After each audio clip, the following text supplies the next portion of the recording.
Quem teria previsto há 8 anos que Donald Trump seria eleito presidente dos Estados Unidos? E então veio o mandato tumultuado, as batalhas e as pessoas grudadas. Eu nem quero chamar de entretenimento, chame como quiser. Todo aquele fenômeno de amor e ódio midiático em torno de Trump. 4 anos depois, o Sr. Biden vence. Mais uma vez, uma eleição muito tumultuada. E os acontecimentos se sucederam. E agora estamos aqui em 2024. Outra eleição entre os 2 candidatos presidenciais mais velhos da história. Quem teria previsto o desastre de Biden em seu debate há apenas algumas semanas? E os acontecimentos que então se desenrolaram. E, de repente, do nada, uma tentativa de assassinato contra o Sr. Trump.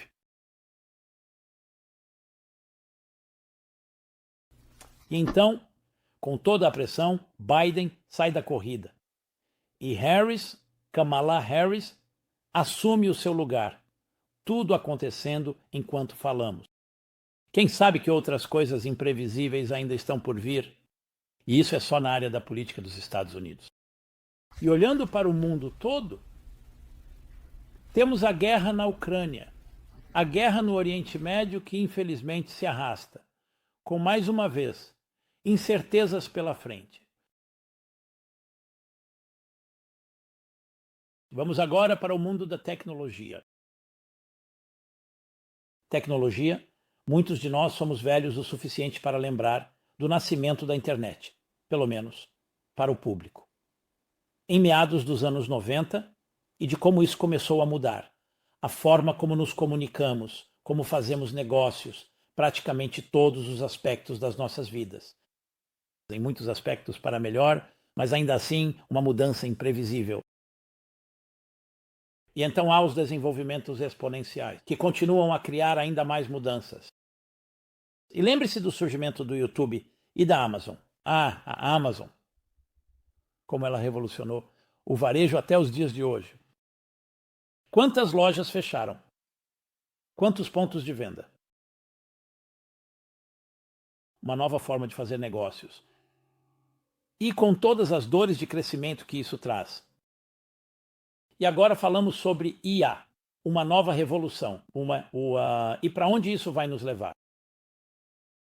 Agora, nem todas essas mudanças são ruins. Obviamente, muitas delas são muito boas. Mas é a imprevisibilidade, a incerteza que isso cria, que para o ser humano é sempre perturbadora, porque gostamos das nossas zonas de conforto. É desconcertante. E não vamos esquecer da Covid, em 2020. A Covid-19 começou no final de 2019, mas foi em 2020, em março de 2020, que se tornou uma epidemia global. E o que isso fez com as nossas vidas? Novamente, algo totalmente inesperado. Ninguém esperava.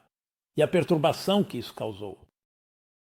Sim, muitas coisas podem ter voltado ao normal, mas há muitas mudanças que são bastante permanentes em relação à forma como trabalhamos, sobre o trabalho remoto e a comunicação. Diferentes indústrias que surgiram disso, diferentes indústrias que desapareceram. E ainda estamos lidando com as consequências. E a lista continua. Agora tenho falado sobre o que está por vir.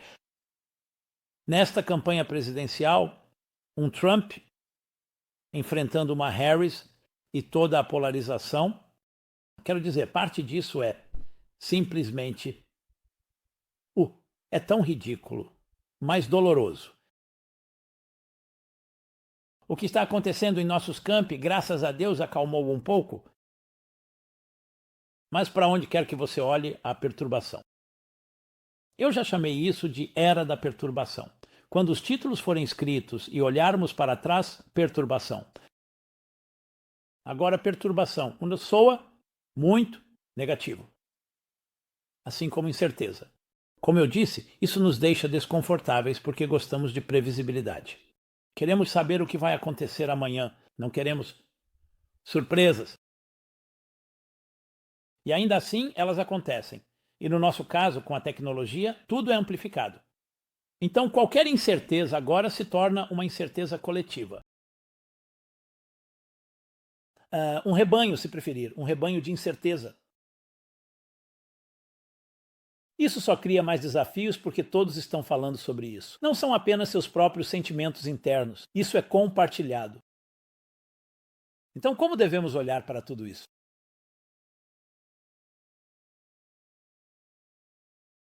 E como intitulamos esta aula? Este é um ponto de virada na história? Estamos em um ponto de virada na história?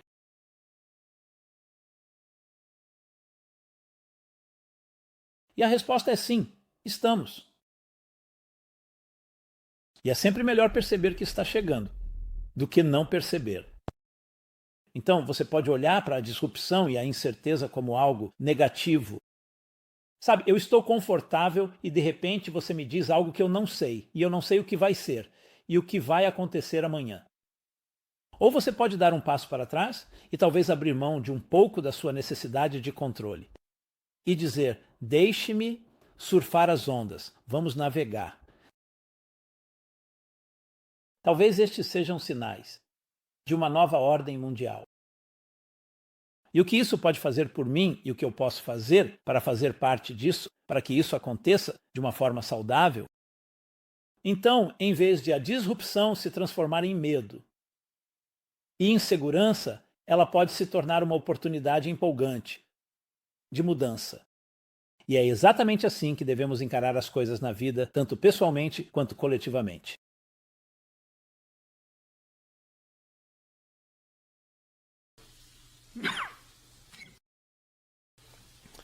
Nos ensinamentos místicos da Cabala, há um conceito fascinante.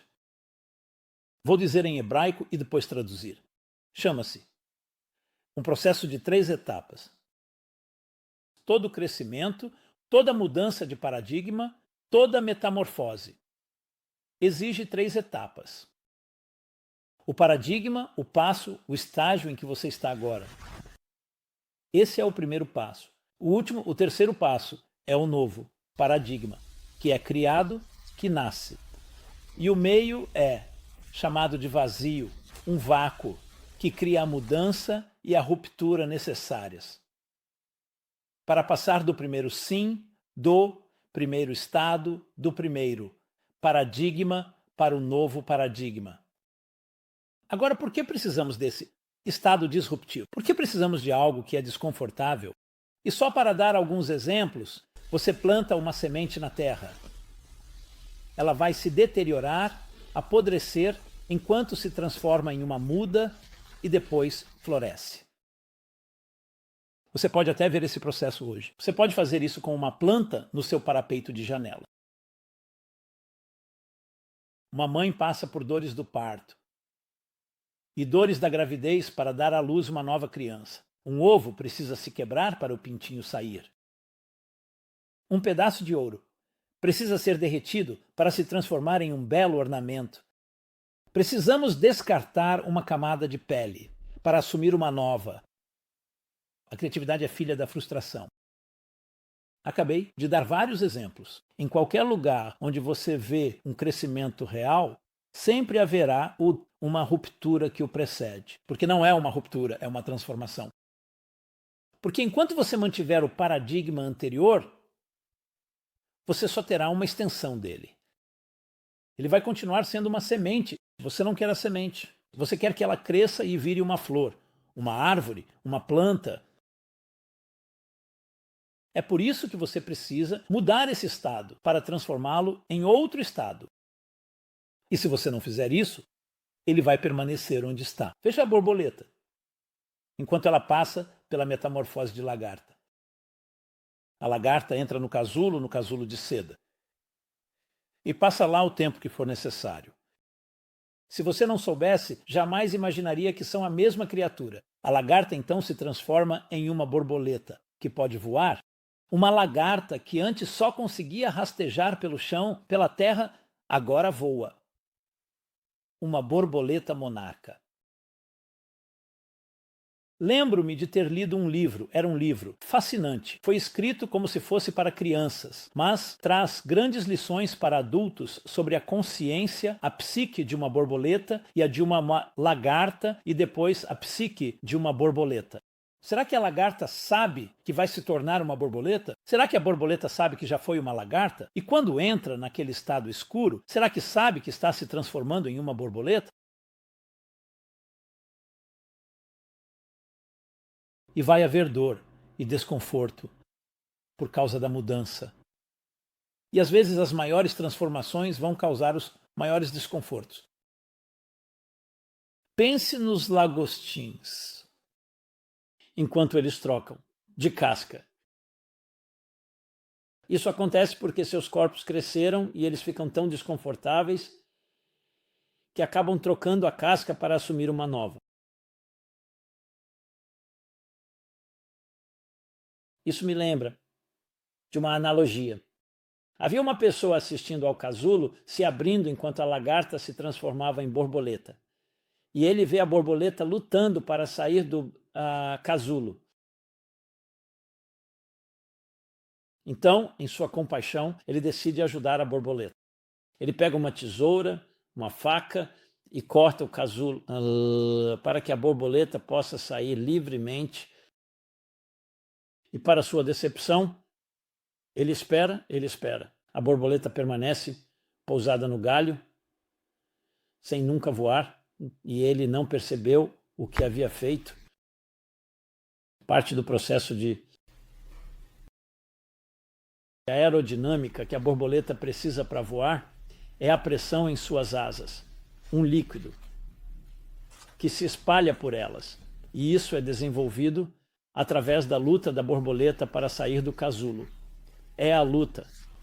É como exercitar seus músculos. E esse líquido, então, flui para as asas, dando à borboleta a aerodinâmica de que ela precisa. E em sua compaixão equivocada, ao cortar o casulo e evitar essa luta, a borboleta nunca irá voar. Você ama seu filho. Seu filho dá o primeiro passo, ele vai cair. Agora, uma mãe ou um pai compassivo diz: eu não quero que meu filho caia. E você segura seu filho o tempo todo. O que você acha que vai acontecer? A criança nunca vai aprender a andar. O pai ou mãe compassivo vai fazer o quê? Vai dizer: venha até mim, venha até mim. Você estará lá, não vai segurar a mão da criança, só vai mostrar que está ao lado dela. A criança vai cair algumas vezes, mas depois vai aprender a andar. Essa é a sabedoria de valorizar o processo, de entender que as interrupções, a incerteza, a imprevisibilidade e todas essas outras palavras e experiências são, na verdade, degraus para um crescimento tremendo. Enquanto você está passando por isso, pode ser muito desconfortável. Não, bom, mas é por isso que você precisa pensar no quadro maior. Agora, é claro, você pode dizer, mas e as tragédias, as coisas terríveis que acontecem conosco? Então, nós não estamos tentando justificar a tragédia, não estamos tentando racionalizá-la. O que buscamos é entender, uma vez que algo acontece, como você lida com essa ruptura, como você pega esse desconforto e o transforma em algo. Portanto, não é que estamos procurando ou desejando perturbar nossas vidas. Estamos falando sobre coisas que acontecem em nosso caminho. O bom nadador não é aquele que nunca enfrenta tempestades. A diferença entre um bom e um mau nadador é que ambos estão nadando. E nesse momento, talvez você nem consiga perceber a diferença. Nas palavras de Warren Buffett, até que a maré baixe, você não sabe quem estava nadando nu. Então vem a tempestade. O mau nadador vai tentar, por inexperiência, vai tentar lutar contra a corrente até o ponto de exaustão e ninguém sabe o que pode acontecer. O bom nadador reconhece isso e diz: agora não é hora de tentar nadar contra. Vou me soltar, vou flutuar, seguir as ondas.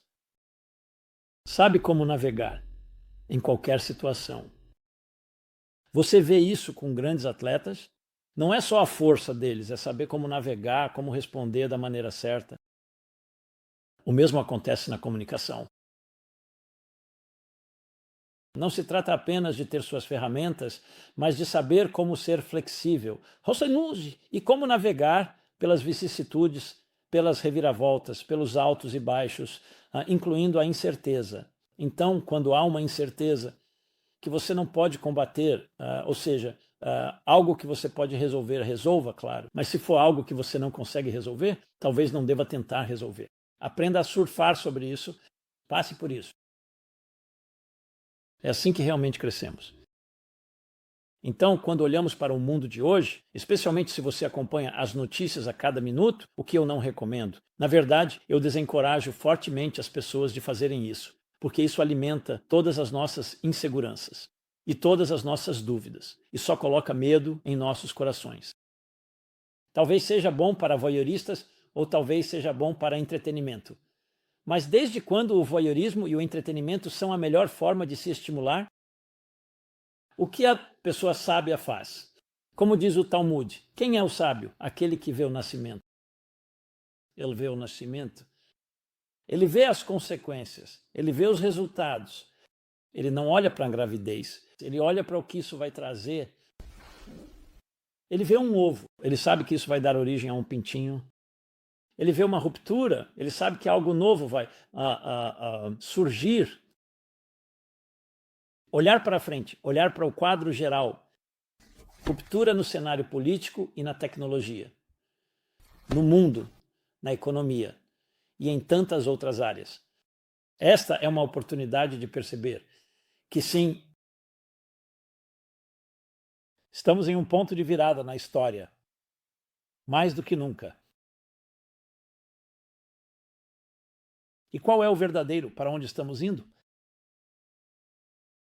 Então isso não é uma previsão, isso é baseado no meu entendimento ao ler os textos rumo a uma revolução espiritual. Porque se você pensar em todas as rupturas, veja, o que há em comum entre todas elas? Que a ordem existente, há um problema com ela. Você sabe dor. Nós não gostamos de dor, é exatamente como a ruptura, mas a dor é um lembrete de que há um sinal de alerta. Há algo, um chamado para despertar. Faça algo a respeito. Quando você olha ao redor, vê as rupturas por todo o antigo sistema mundial. Isso inclui divisões, inclui materialismo, inclui coisas que causam tensão. Então, qual é a solução? Como você diminui a temperatura? Você pode diminuí-la tratando os sintomas. Vamos supor que os dois candidatos à presidência sentem e digam: a partir de agora, vamos ser civilizados. Não estou dizendo que isso seja realista ou prático. Isso resolveria nossos problemas? Definitivamente seria muito promissor e muito encorajador, mesmo que acontecesse. A verdadeira raiz dos problemas é no que realmente acreditamos. Então, quando as coisas estão confortáveis e somos prósperos e bem-sucedidos, não fazemos essa pergunta. Mas quando as coisas não estão confortáveis, essa é a pergunta que precisamos fazer. No que acreditamos? Lembro que durante a Covid eu perguntava aos jovens, estava em muitas reuniões no Zoom e dizia: no que acreditamos? Videogames? Sexualidade? Dinheiro? Poder? Controle? Ou são nossos valores mais elevados? Foi quando os pais fundadores estavam sob pressão porque o rei George não cedia, não permitia que eles vivessem e os oprimia. Foi então que eles decidiram finalmente declarar independência. Isso era perceptível no tom deles. Eles estavam até mesmo um pouco apologéticos. Precisamos explicar por que estamos declarando independência. Por que não podemos simplesmente ficar confortáveis com nosso anfitrião, como o rei George da Grã-Bretanha, por causa da opressão, da dor. Como aprendemos com o povo judeu, a primeira opressão documentada na Bíblia, no Egito, a escravidão e o exílio egípcio. diz: à medida que eram oprimidos e afligidos, na mesma proporção eles floresciam e prosperavam. Porque eles enxergaram o Ain, eles viram aquele estado doloroso como o nascimento de algo maior e canalizaram seu luto, sua dor e seu sofrimento em um poder e força imensos. O versículo diz: da minha angústia clamo a ti. Bom, e tu me respondes com tua amplidão. A angústia gera expansão, porque possui esse poder. Quando estamos confortáveis, ficamos muito mais em um platô. O que está nos empurrando? O que está nos propulsionando? É a pressão, a resistência que traz à tona as maiores forças. Veja, essa é justamente a essência do que é uma represa. Você represa a água, bloqueia, e ela vai se acumulando, e de repente você vê que apenas um filete de água se transforma em uma força tremenda.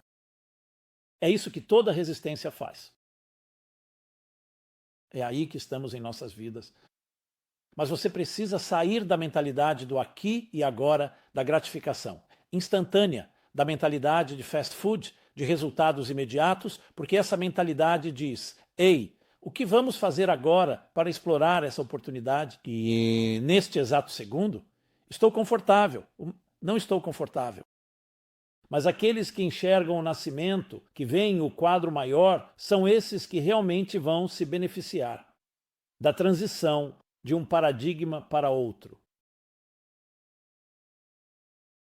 Então, a revolução espiritual, ou seja, nossas necessidades materiais, já foram supridas por tantas máquinas, mais do que podemos imaginar. Mas à medida que a IA se desenvolve e outras tecnologias avançam, seremos libertos da maioria das nossas atividades mundanas. Seremos libertos até mesmo de algumas das nossas atividades mais sublimes também. Com o que vamos ficar? Com aquilo que nos torna únicos, com nossos valores mais elevados e nossa transcendência. Essa é a nova ordem mundial. Mas precisamos nos preparar para isso. Não precisamos que isso venha como uma surpresa. Embora o Talmud diga que isso virá como uma surpresa, porque nossa mentalidade atual não se relaciona com nada que seja diferente, nem sequer imaginamos. Então, é hora de começar a imaginar, de começar a sonhar com um mundo melhor, uma realidade melhor. E isso começa não apenas com uma realidade melhor. Como eu ganho mais dinheiro, como eu compro um carro extra, como eu proporciono mais conforto para mim e para minha família. É estabelecer uma visão espiritual para você e sua família. Não apenas mais do mesmo, porque aí é só o velho paradigma. Algo novo, algo fresco. Novas iniciativas, novos programas pioneiros. Comece uma aula, comece a receber pessoas em sua casa. Participe de algo que você nunca fez antes. Comece a enviar por e-mail ou redes sociais uma mensagem bonita todos os dias. Quero dizer, a lista continua. Seja criativo. Mas pense fora da caixa. Pense além do presente. Pense além das circunstâncias atuais. Novos termos. A coisa mais incrível, revigorante e estimulante é quando você descobre novos recursos e aprende novas ferramentas. Mesmo que estejamos confortáveis com as antigas, de repente alguém lhe mostra uma ferramenta nova que você não tinha no seu repertório, na sua caixa de ferramentas. Você pensa: uau, o que posso fazer com isso? E de repente percebe que ela pode fazer coisas que suas ferramentas antigas não conseguiam. Isso é chamado de crescimento. Isso é se abrir para novas possibilidades. E ter a coragem de fazer isso. Não precisamos esperar a maré baixar. Não precisamos esperar por cada nova ruptura. Já temos coisas demais acontecendo. Então, quando as pessoas perguntam, por exemplo, como eu lido com toda essa incerteza, com todo esse desconforto, eu assisto as notícias todos os dias. Vejo a Fox, CNN, MSNBC. Aí está. O espectro inteiro está coberto ali. Eu não sei em quem acreditar. Cada um tem sua própria narrativa. Esse é a favor daquele, aquele é contra esse. Não há espaço para enxergar que todos os lados têm algumas qualidades. Não. Você é a favor de um, é contra o outro. Por que você não pode dizer há benefícios aqui e há benefícios ali? Porque as pessoas, de novo, pensam de forma paroquial, de forma partidária. A ruptura serve para tirar você do cenário, para que você suba a montanha. Pergunte aos seus filhos pequenos: faz diferença quem vai ser o presidente? Eles nem sabem a diferença. E eu não estou dizendo que não existe diferença, mas esse não é o ponto. O ponto é que nosso foco tem que ser, sabe pelo que eu estou lutando? Não é por esse candidato à presidência ou aquele. Não é por esse time de esportes ou aquele time de esportes. Não é por esse herói ou aquele herói. Eu estou lutando por valores mais elevados. Pelo que nós defendemos, o que estamos transmitindo a nós mesmos e aos nossos filhos sobre nossa missão na vida? Por que estamos aqui? Como você vai usar suas habilidades para transformar e embelezar o seu canto do mundo? Como você vai ser um embaixador da luz? Então, em vez de responder, em vez de ser reativo, torne-se proativo. Eu entendo que isso também exige uma mudança de paradigma. E é exatamente por isso que sentimos esse desconforto para nos tirar daquele lugar confortável.